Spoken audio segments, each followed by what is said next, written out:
Assalamualaikum warahmatullahi wabarakatuh. Selamat pagi dan salam sejahtera untuk Ananda semua.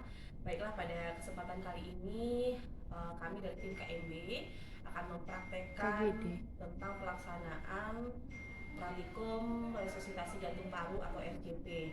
Nah, di mana di sini adapun alasan kita melaksanakan RJP adalah ada beberapa indikasi ya pada saat kita mau melakukan RJP.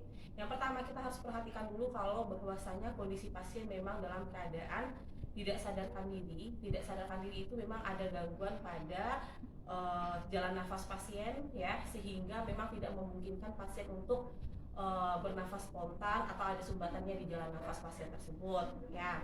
Selanjutnya kita memastikan pasien itu betul-betul tidak ada gangguan pada saluran pernafasannya ya.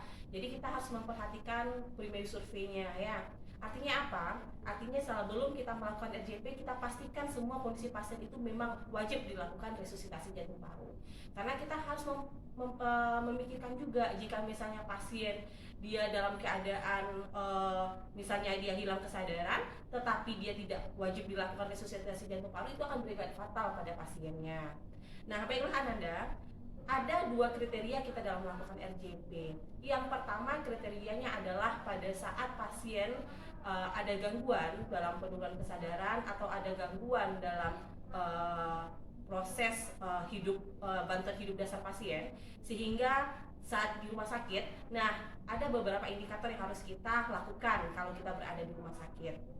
Yang pertama, kita pastikan dulu kalau di rumah sakit itu adalah ada tim ya khusus yang ada di rumah sakit untuk menangani kasus-kasus pasien dengan kegawatan ya. Nah, dalam rumah sakit tersebut sudah ada pembagian-pembagian dari tanggung jawab jika terjadinya kondisi pasien dalam kegawat daruratan.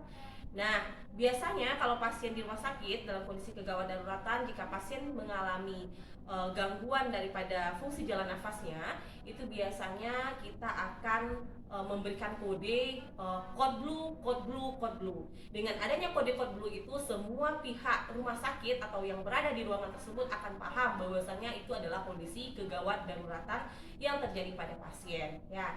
Yang kedua, jika kita berada di jalan atau di luar dari rumah sakit, nah kita tidak perlu panik ya, yang penting kita mengetahui apa saja yang harus kita lakukan dengan kondisi-kondisi tersebut ya. Nah, sekarang kita mempraktekkan bagaimana kita membantu pasien dalam kondisi berada di luar rumah sakit ya.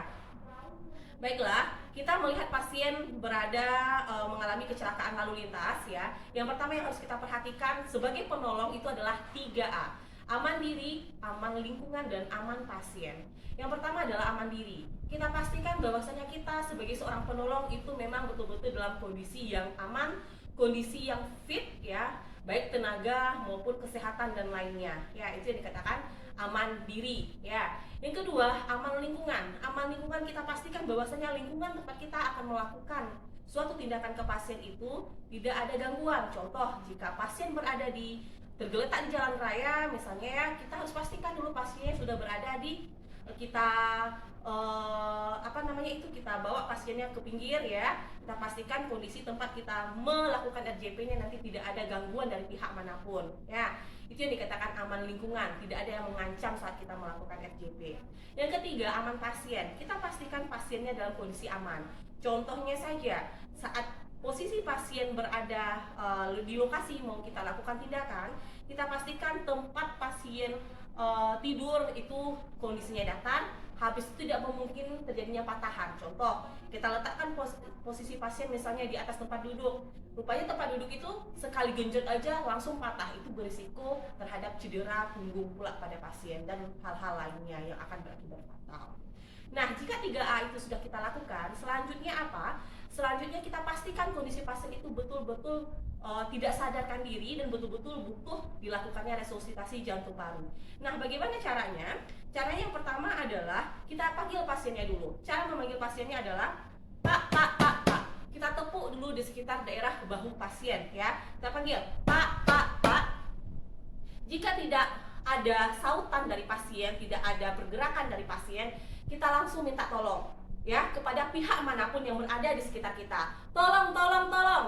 Apa gunanya dan apa tujuannya kita minta tolong adalah yang pertama untuk membantu kita memanggil ambulan misalnya untuk membawa pasien nantinya ke rumah sakit. Yang kedua untuk melihat kita melakukan tindakan bahwasanya kita lagi menolong pasien.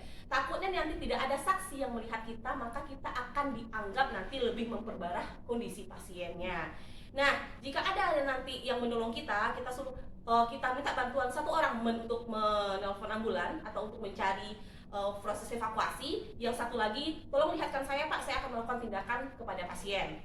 Nah, setelah itu selanjutnya adalah kita lakukan pemeriksaan pada pasien, yaitu listen, look, dan feel ya, atau look, feel, dan listen. Tujuannya untuk apa? Kita pastikan juga bahwasanya pasien betul-betul tidak bernafas ya, jadi tidak ada nadi dan tidak ada nafas ya. Yang pertama, setelah kita tepuk, Pak, tidak ada respon, kita rasakan nyeri. Ternyata juga tidak ada respon nyeri pada pasien. Nah, kita periksa nadi karotis. Kita periksa nadi karotis, tidak ada teraba nadi di karotis tersebut. Nah, setelah itu kita lakukan 3 tadi. Kita look, listen, dan feel. Kita lihat pergerakan, tata caranya. Pipi kita itu berada di sekitar mulut dan hidung pasien. Mata kita melihat ke daerah dada pasien atau torakal pasien. Kita lihat apakah pasien itu bernafas atau tidak, pengembangannya ada atau tidak pada daerah dadanya, diafragmanya mengembang atau tidak, ya, terangkat atau tidak. Terus kita rasakan apakah ada hembusan di mulutnya, dan kita dengarkan apakah ada tiupan di daerah telinga kita. Nah, setelah itu jika tidak ada respon sama sekali, baru kita mempersiapkan diri melaksanakan resusitasi jantung dan paru. Nah, teknik pelaksanaan resusitasi jantung paru, posisi kita yang pertama adalah posisi kaki kedua kita itu berada di daerah sekitar PX dan daerah bahu si pasien.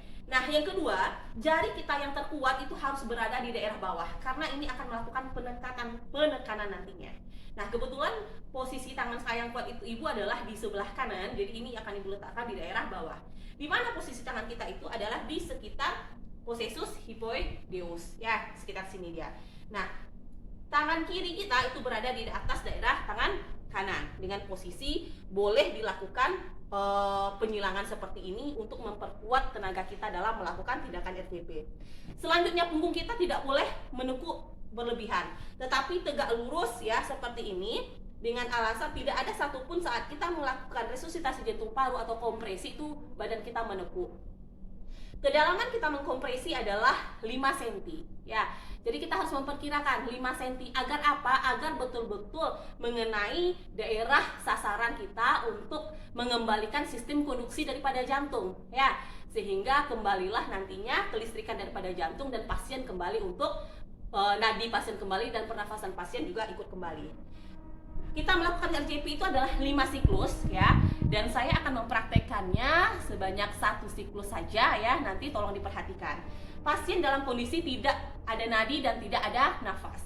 Akan kita lakukan 1 siklus 30 kali kompresi dan 2 kali ventilasi. Kita mulai.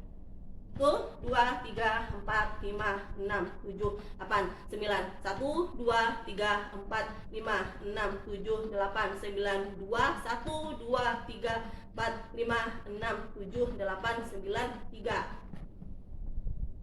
Kita lakukan ekstensi dulu kepada daerah kepala pasien sebelum melakukan ventilasi ya. Jadi seperti ini ya. Kita lakukan head fill dan chin lift. Kita angkat dagunya ya, kita tengadakan dia, kita pencet hidungnya, kita tiupkan 2 kali. Ini harus memastikan melakukan ventilasi 2 kali, harus kita perhatikan bahwasanya dada pasien itu terangkat ya, itu bukti bahwasanya ventilasi kita masuk ya.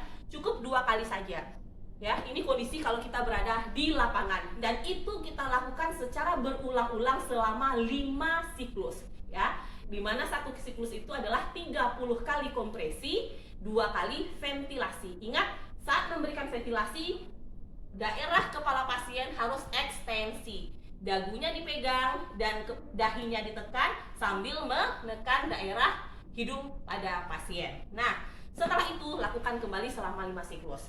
Setelah 5 siklus, kita cek kembali nadi karotisnya. Kita raba. Jika saat kita meraba nas nadi masih tidak teraba, apa yang tindakan kita selanjutnya? Kita ulangi kembali sebanyak 5 siklus lagi. Nah, setelah 5 siklus kita ulangi, kita kembali rasakan masih ada nggak nadinya. Kalau nadi masih ada, ya, kita lanjutkan memeriksakan ventilasi. Kita lakukan pemeriksaan ventilasi dengan kita look, listen, dan feel. Kita kembali rasakan, kita kembali dengar, dan kita kembali lihat apakah ada pergerakan diafragmanya. Jika nadi ada, ternyata nafasnya tidak ada, maka kita hanya melakukan ventilasi saja. Kalau berada di luar rumah sakit, ventilasi kita lakukan terpaksa mouth to mouth, ya. Mouth to mouth boleh kita alas sama dengan tisu, lubangi saja daerah mulutnya sedikit, atau sama kasa kalau ada, atau manapun kain yang paling tipis juga boleh, ya, untuk proteksi diri kita. Mouth to mouth kita lakukan kalau nafasnya masih tidak ada, cukup kita lakukan sebanyak 10-20 kali selama 2 menit, ya. 10-20 kali selama 2 menit. Itu kita lakukan, ya, secara tidak terlalu tergesa-gesa, tetapi cukup kita lakukan perlahan-lahan tapi masuk. Kita lakukan itu selama 10-20 kali, ya, selama 2 menit. Setelah itu apa yang kita lakukan? Setelah kita lakukan itu, kita kembali lakukan look, listen, dan feel. Nah, jika masih tidak ada terlihat pernafasannya, kita lakukan itu kembali sampai ada pernafasannya. Nah, setelah itu kita lakukan, kita periksa lagi semuanya, nadi teraba, habis itu kita lihat lagi look, listen, dan feel, ternyata sudah mulai ada pernafasannya, maka kita lakukan posisi mantap. Kalau di rumah sakit, itu posisi mantapnya adalah semivolar. Tapi kalau dia berada di lapangan, posisi mantapnya bukan posisi semivolar. Tapi posisinya bagaimana? Posisinya adalah, saya akan coba praktekkan posisi yang semi mantap. Posisi mantap kalau kita berada di lapangan, mohon maaf. Nah, posisinya, ya, kaki daerah pasien yang sebelah kanan atau salah satunya itu kita tekuk. Posisi pasien berada awalnya adalah posisi supin seperti ini, ya. Setelah itu tangan sebelah kanan, ya, kita tekuk seperti ini, ya. Habis itu daerah satu kaki sebelah kanan kita luruskan, kaki sebelah kiri kita tekukkan, ya, seperti ini. Kepala pasien itu berada di daerah tangan, ya, seperti ini. Dan satu lagi tangan kiri pasien, ya, kita lakukan seperti ini. Itu yang dikatakan adalah, maaf, itu posisi mantap. Tujuannya untuk apa? Agar jika memang betul nadi dan pernafasannya sudah ada, pasien misalnya dengan kondisi yang sudah mulai bernafas dan nadinya sudah ada, takutnya kestabilannya tetap terjaga.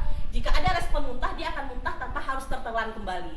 Karena apa? Karena pada saat itu posisi mantap tersebut adalah daerah jalan nafasnya itu sudah kita buka dan dia bisa memuntahkan kapan saja tanpa harus tertelan ulang sama dia. Nah, jika setelah itu kita lakukan semuanya, baru kita evakuasi dan kita bersihkan atau kita bawa pasiennya ke rumah sakit atau fasilitas pelayanan terdekat. Anda tadi kita sudah praktekkan, ya, bagaimana cara memberikan kompresi dan memberikan ventilasi, ya, atau pelaksanaan praktek resusitasi jantung paru di lapangan. Dan itu saja, ya, nanti silahkan dicobakan. Terima kasih banyak atas perhatiannya. Assalamualaikum warahmatullahi wabarakatuh.